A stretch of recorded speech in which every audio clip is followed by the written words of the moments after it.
Fala pessoal, tudo bem com vocês? Rodrigo Borges aqui trazendo mais um conteúdo no canal sobre redes industriais e automação.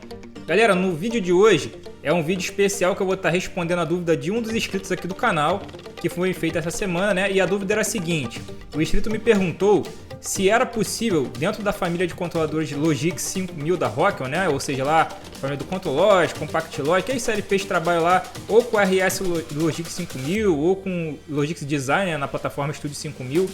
Se era possível que quando esses controladores eles recebem uma falha, que ocorre uma falha, seja uma falha maior ou uma falha menor, né? Aquelas falhas graves que geralmente até botam a CPU em stop, se era possível que ele pudesse coletar a informação daquela falha no momento que ela ocorre, e não apenas isso, que essa coleta dessa falha fosse programada em uma linguagem de texto estruturado. E sim, realmente é possível fazer esse tipo de coisa, galera. Inclusive, eu vou demonstrar como você pode criar uma rotina de falha aqui dentro da plataforma da Rockwell, assim como você tem em diversas outras plataformas, né? Você também tem como criar uma rotina específica para atuar somente quando ocorrer uma falha no seu controlador, no seu sistema de automação. E eu vou ensinar tanto a você criar uma instrução para você poder pegar essa falha, né, para você verificar lá o código da falha, qual o tipo da falha, informações sobre a falha de forma geral.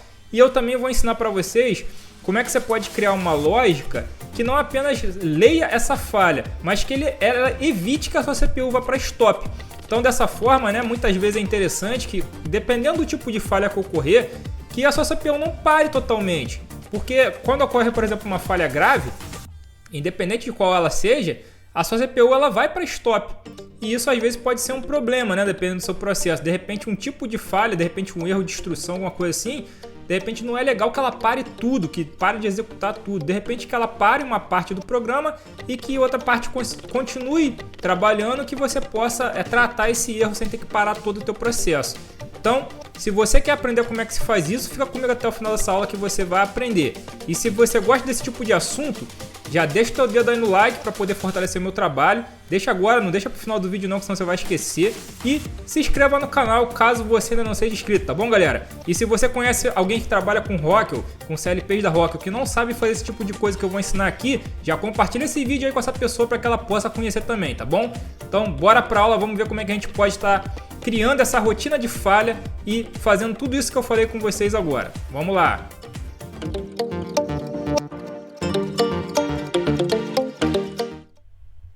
Então beleza, galera, vamos lá para a aula. Eu tenho aqui na minha bancada um programa desenvolvido aqui na plataforma Logic Design, né, no Studio 5000, e eu tenho aqui um controlador, um Compact Logic 16ER, beleza? Então esse controlador aqui, L16ER, esse controlador aqui eu deixei focado nos LEDs dele para que a gente possa verificar o estado dele, né? Eu vou causar uma falha aqui no meu controlador que vai fazer esse meu controlador parar, para a gente poder entender o que a gente vai fazer, tá? Então eu criei aqui uma lógica chamada simulador de falhas, e eu criei aqui duas situações de falha que podem ocorrer aí no dia a dia, né? Quem trabalha aí com automação sabe que isso pode acontecer. Aqui eu deixei uma descrição do tipo de falha que vai ocorrer e o código de falha, tá? Todas as duas falhas são relacionadas a erro de software. Uma falha aqui, ela vai ser o que ocorre se por um acaso você tiver um valor negativo num preset ou no acumulador de um temporizador, beleza? Então, se ocorrer uma situação dessa, ele entra uma falha grave para a CPU. E também, eu acho que uma falha até mais comum do que essa de ocorrer, né? Quando a gente trabalha com endereçamento indireto, por exemplo, você tem lá um array, né? E aí você tem várias posições nesse array, só que de repente se você digitar uma posição para o endereçamento direto que não existe, né? Ou então estourar esse valor desse array que você criou, né, de posições, você também gera uma falha na CPU. E eu vou criar essas duas situações aqui. Eu vou começar com essa aqui do array, que eu acho que ela é mais típica, tá? Então o que eu tenho aqui? Ó? Eu tenho uma tag, só para a gente poder entender o que eu vou fazer, tá? Para que você possa entender, caso você não conheça muito como é que funciona essa questão de ponteiro, né, endereçamento indireto. Mas olha só, eu criei lá, né, uma tag, aqui, ó, essa tag aqui, ó, chamada array, tudo bem? E essa tag aqui chamada array, ó, eu criei ela, deixa eu ver que tá aqui no início. Ela tá aqui, ó, ela é do tipo int, ela tem 10 posições, tá? Então eu tenho 10 dados desse aqui num array, de 0 a 9, beleza? Então eu tenho 10 posições dessa variável. Então, quando eu chego aqui e eu tenho outra variável que eu chamei de index, que é uma variável inteira, quando eu carrego um valor para dentro dessa variável int, eu vou acessar uma posição do array. Ela começou agora como 0. Na posição 0 lá daquele array tem esse valor aqui 1000. Eu vou pegar uma watzinha aqui para facilitar a mudança. Ó, só para a gente poder entender. Eu vou botar essa variável aqui index. Aí vamos supor, se eu botar ela em outra posição, por exemplo, posição 5, aí vai mudar, vai botar o valor que está na posição 5 desse array aqui. Agora vamos botar que eu vou chamar uma posição que não existe, tá? Eu vou botar, por exemplo, lá a posição 10. Não existe posição 10, né? Ela vai de 0 a 9. Então, qualquer valor diferente de 0 até 9, ele vai causar um erro, porque eu vou tentar acessar, fica até interrogação, que está vendo desconhecido. Eu vou estar tentando acessar uma área de uma variável que não existe. Beleza? Então, olha o que acontece com a minha CPU. Presta atenção aqui nos LEDs, tá? Olha o que acontece com a minha CPU quando eu executar esse bloco aqui. Ele não está sendo executado, tem um contato aqui na frente. Eu vou executar ele. Ó.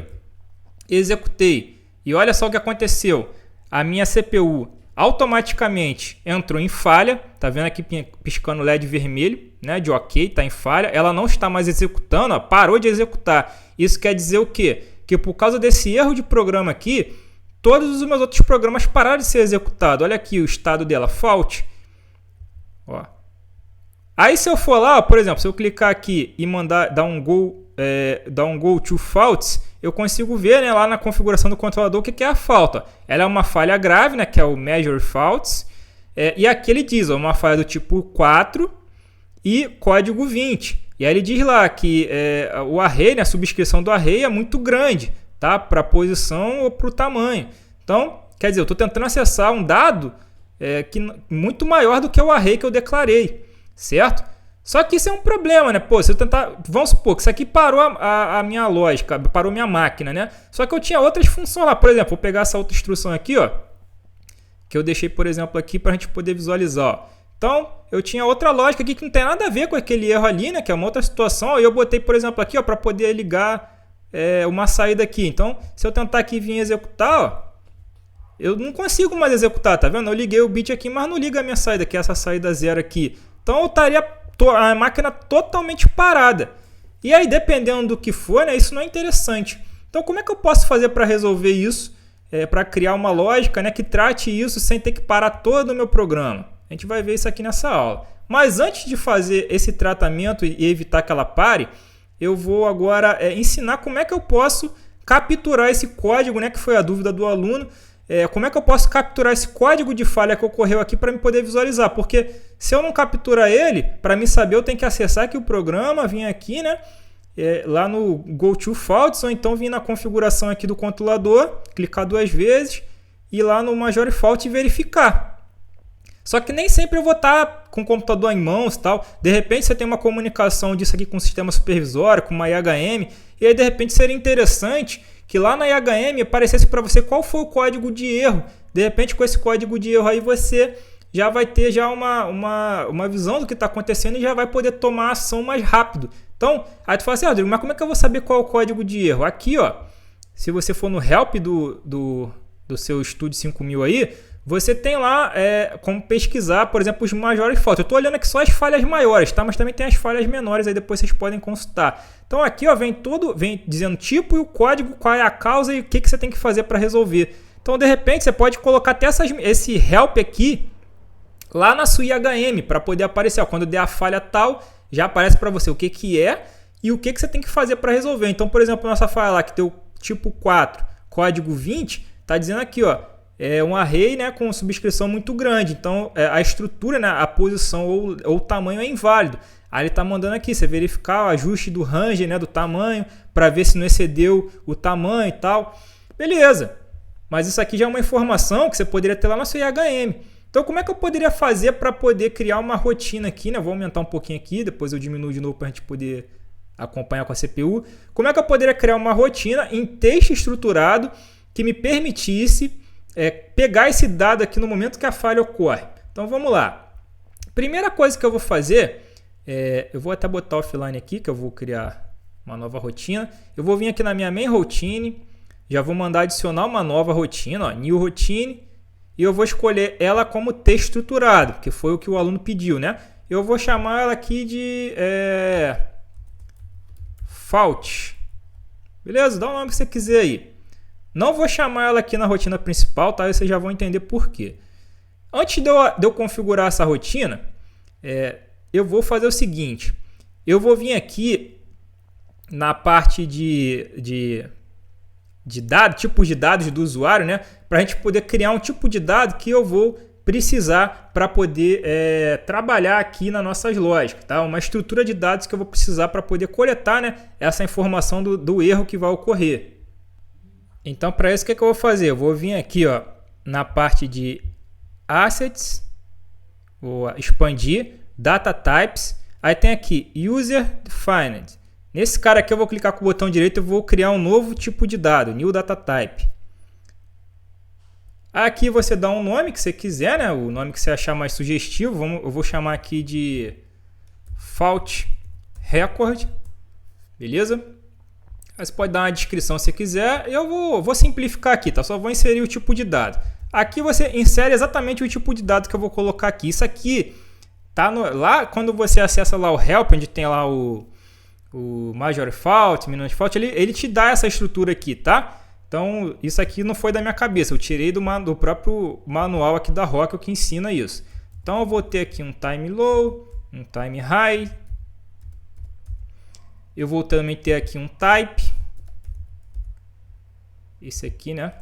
É the int. Aí aqui o type é do tipo int. Não é obrigado a criar um dado personalizado não, mas eu recomendo fazer assim, que depois fica mais fácil de trabalhar. Se você criasse, por exemplo, lá um dado direto com essa quantidade de dados que você precisa, também dá, mas fica depois ruim de enxergar as coisas. Então, eu recomendo fazer assim. Porque aqui tem dados que você pode usar para diversas situações, entendeu? Então, eu vou botar aqui máximo, scan time.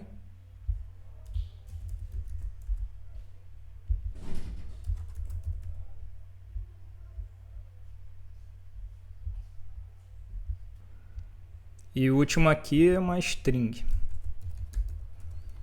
Então, beleza. Esse aqui é o tipo de dado que eu preciso. Vou aplicar aqui.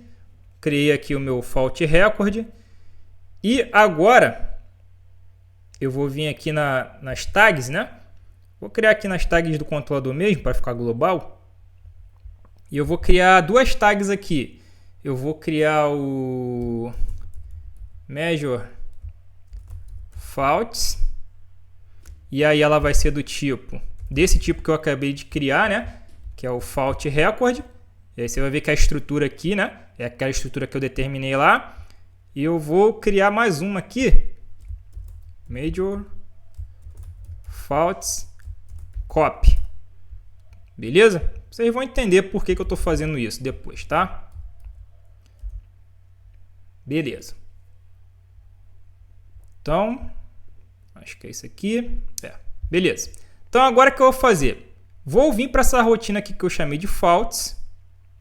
Vou abrir ela em texto estruturado.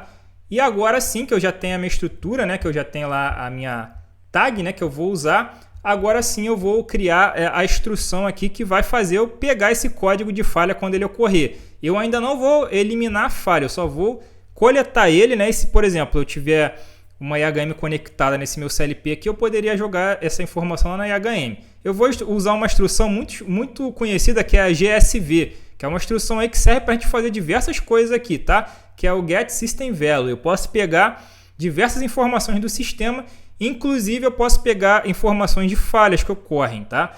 Eu vou usar algumas instâncias aqui, que a primeiro nome da classe, né? Aqui tem o que eu vou ter que usar, ó, tá vendo? Quando você bota o mouse aqui em cima, ele aparece para você, ó. Você tem que dizer o nome de uma classe, o nome de uma instância, o nome de um atributo e o destino, beleza? Então, eu vou usar a função aqui, program. Quando você começa a digitar, já aparece para você, tá? Program, aí eu vou separar por vírgula, eu vou usar o this, eu vou botar vírgula, eu vou dizer que eu quero aqui um major fault record, vírgula, e agora eu vou colocar a variável que eu criei, que é a major faults, e eu tenho que, como ela é um array, né, tem várias posições, eu tenho que apontar um dos campos dela. Eu sempre começo pelo primeiro campo lá que eu criei, mas ele vai pegar toda a instrução, beleza? Então é isso aqui, ó.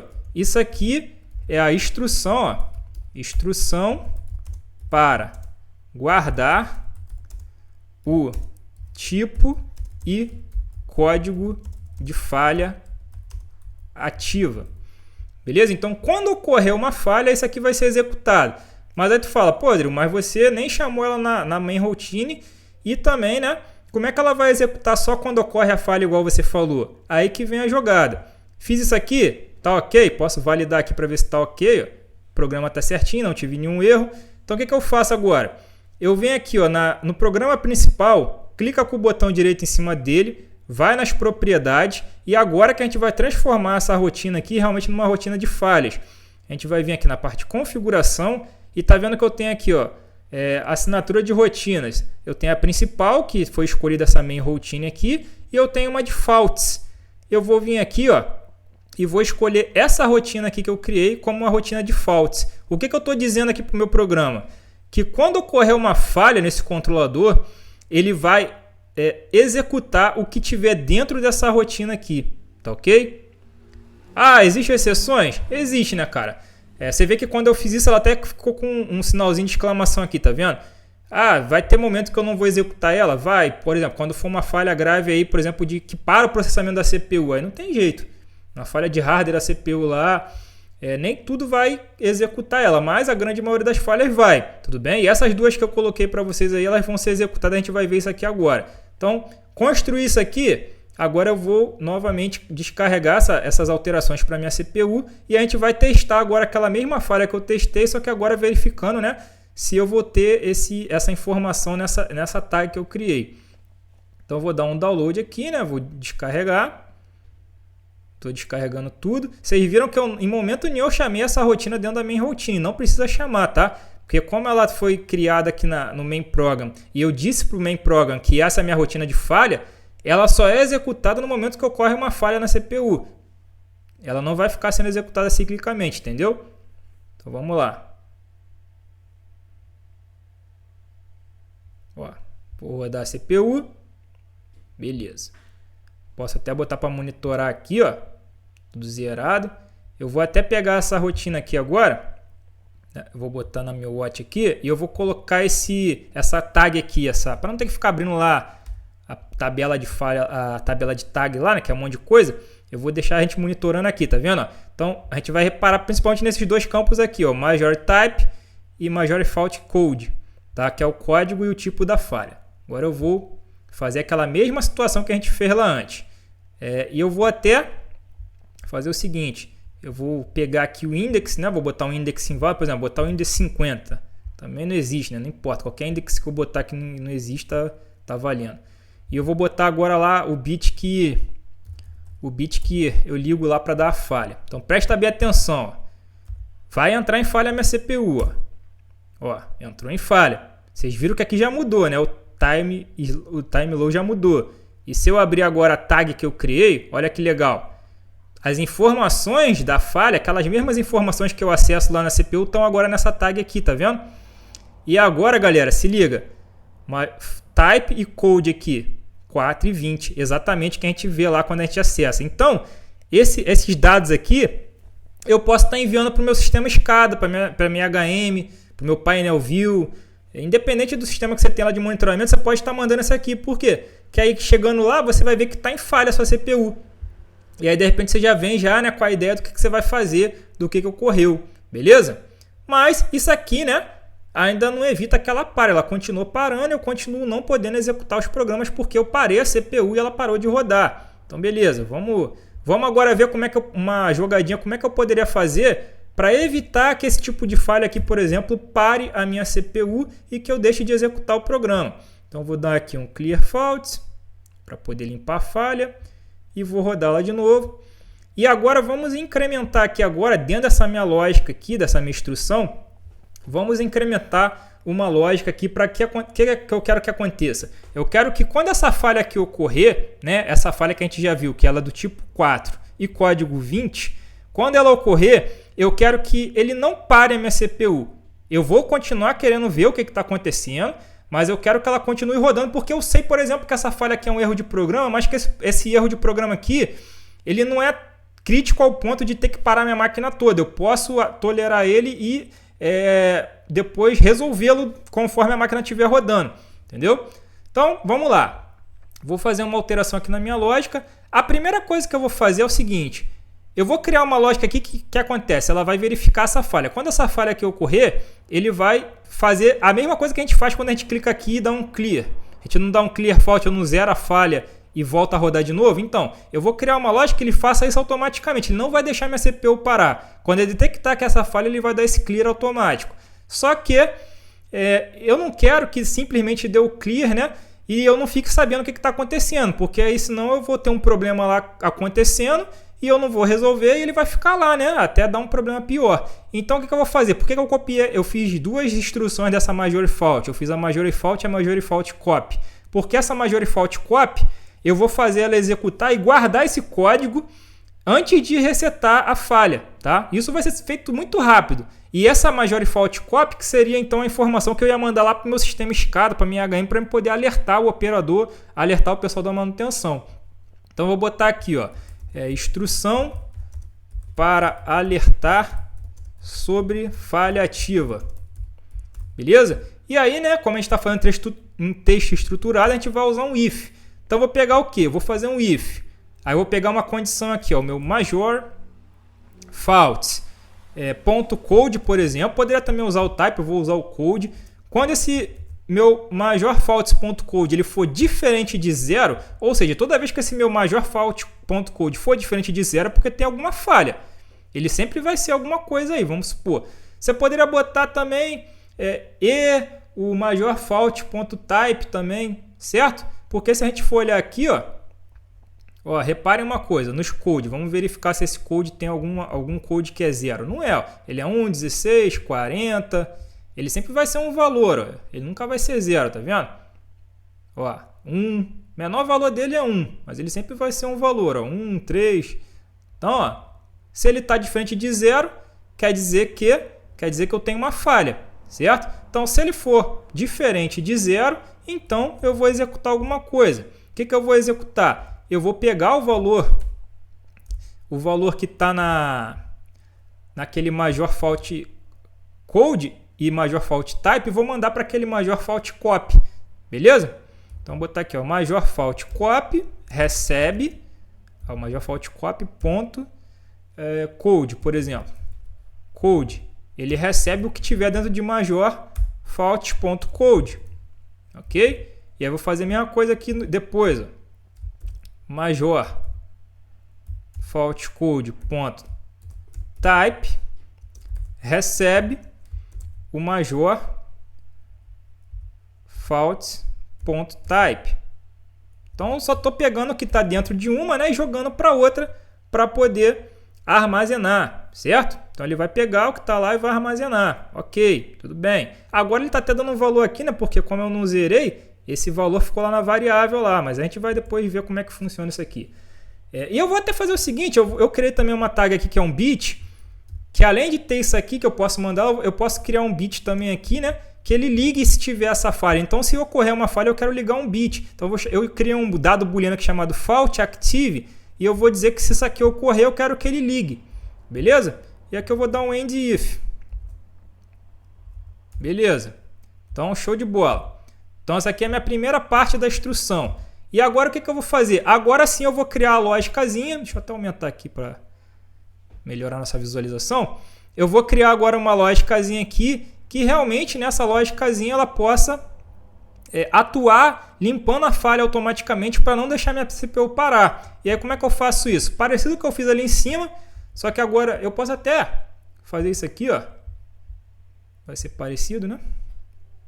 Vou copiar isso aqui para digitar menos. Botar assim, ó, if major fault code for igual. Vou até fazer pela ordem, ele começa no type, né? Major fault type, ele foi igual a 4 lá que a gente tinha visto, né? E, você pode botar um E ou pode botar um AND, né? Tanto faz aqui, vai funcionar. Tá E. E agora eu boto aqui, o major fault code foi igual, por exemplo, lá o 20. Você depois pode botar a falha que você quiser aqui, tá? Estou usando essas que eu peguei de exemplo. Mas aí ele vai fazer o quê? Quando essa situação aqui ocorrer, o que eu quero que ele faça? Eu quero que ele pegue vou pegar uma lógica parecida com essa aqui. Ó, vou copiar ela aqui. Eu quero que ele pegue, só que aqui não vai ser o copy, vai ser o próprio major code fault e major type. E aí eu quero que ele jogue o valor 0 para eles. Isso aqui equivale, quando a gente trabalha no lado, é usar aquele bloquinho clear, né? Aquele bloquinho que zera tudo. Então, só que eu estou fazendo em T estruturado e eu estou movendo 0 para ele. Então eu quero que quando essa condição aqui ocorrer, que ele mova 0. O que ele vai fazer com isso? Ele vai mover 0 para esses caras que deveriam armazenar a falha, né, que está ocorrendo no momento. Aí tu fala assim, tá, Rodrigo, mas isso ainda não vai parar a minha falha, né? Minha falha não vai deixar de executar por causa disso. Tudo bem, não vai deixar de executar por causa disso, mas eu vou finalizar aqui esse if, ó, end if. Porém, agora eu vou usar uma outra instrução. Eu usei a getSystemValue. Agora eu vou usar a setSystemValue, que é uma função, que é o SSV, que ela escreve dados no sistema. Então o que eu vou fazer? Eu vou botar aqui que eu quero no program também, igual eu botei lá em cima no get. O this major fault record. E agora o que eu vou fazer? Eu vou pegar essa variável aqui, né? Esse conjunto aqui que eu criei, essa tag que eu criei, né? Que é o major fault. Aí eu tenho que apontar, né, também para o primeiro endereço lá. E eu vou escrever isso no sistema. Então raciocina comigo. Se a falha ocorrer, se essa falha aqui específica ocorrer, né? Tipo 4, código 20, ele vai ler, ele vai executar essa função aqui. Vai jogar 0 tanto para o code quanto para o type, né? E na hora que chegar nessa parte do programa aqui, ele vai escrever esse valor que está dentro dessa variável, né, major fault, dentro do major fault record. Ou seja, ele não vai deixar a minha CPU entrar em stop. Ele vai ficar executando essa lógica e evitando assim que a minha CPU pare. Sacaram a jogada? Vamos testar isso? Ó. Vou validar isso.